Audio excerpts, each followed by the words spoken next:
এরা আজ কিন্তু আমাদের এখানে বিবাহিত অবিবাহিত দলের একটা খেলা ছিল আজকে বিকালে। সেই খেলায় কোনো দলই জয়লাভ করতে পারেনি, এক এক গোলে ড্র হওয়ার কারণে ম্যাচটা আজকে কিন্তু ড্রয় পরিণত হয়েছে।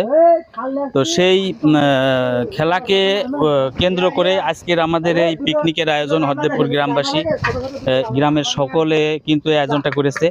তা আপনারা দেখতে পাচ্ছেন এই যে এইখানে কিন্তু খাবার প্যাকিং করার প্রস্তুতি চলছে।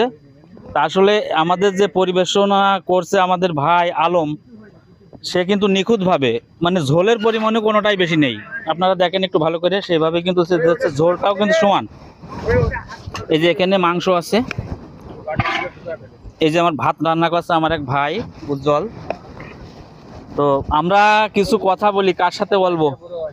এই বিয়াই করছি যে এই যে পিকনিক হচ্ছে খেলাকে উদ্দেশ্য করে, তা আসলে এটা কি একটা আনন্দের ব্যাপার কিনা, যদি কিছু বলতে।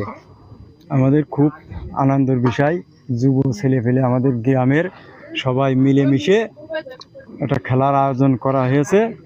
এই খেলার আয়োজনে সবাই আমরা অংশগ্রহণ করাতে খুব ভালো এবং খুব গ্রামের লোকজন নিয়ে সমস্ত লোকজন মিশে খুব ভালো লাগছে।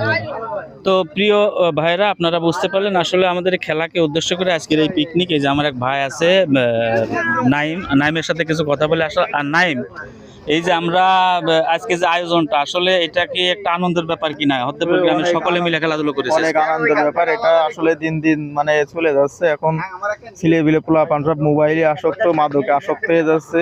এই খেলাধুলায় যদি সবাই ফিরে আসে, সবকিছু খেলাধুলোর ভিতরে যে মজা, যে আনন্দ, এটা ঐতিহ্য পূর্বের, সেইগুলো যদি ফিরে আসে তাহলে অনেক ভালো হবে। এই খেলাধুলো না থাকলে এখন ছেলেপিলে সব মাদককে না বলি, খেলাধুলোকে আঁকড়ে ধরি, এটাই সবচেয়ে বেটার। ধন্যবাদ আমার ভাই নাইমকে। আসলে সে কিন্তু একটা মূল্যবান কথা বলেছে, মাদককে না বলি। তো বিষয়টা হচ্ছে প্রত্যেকটা গ্রামে কিন্তু এর আগে খেলাধুলা হতো, যে কারণে গ্রামের ছেলে পেলে তাদের মন মানসিকতা ভালো থাকতো, শরীর ভালো থাকতো। তা যেই মোবাইলের কারণেই সেই খেলাধুলোগুলো সব বিলুপ্তির পথে। আমাদের গ্রামে কোনো মাঠ নেই। এই যে এখন রাত, তো আমি আপনাদেরকে দেখাতে পারবো না। আমাদের এই মাঠ কিন্তু ইরি ধানের মাঠ, সেই মাঠেই মূলত খেলাটা হয়েছে। তো আপনারা যেহেতু আমাদের পিকনিকের রান্না শেষ, আপনারা সবাই চলে আসেন আমাদের হরদেবপুর গ্রামে। ধন্যবাদ সবাইকে।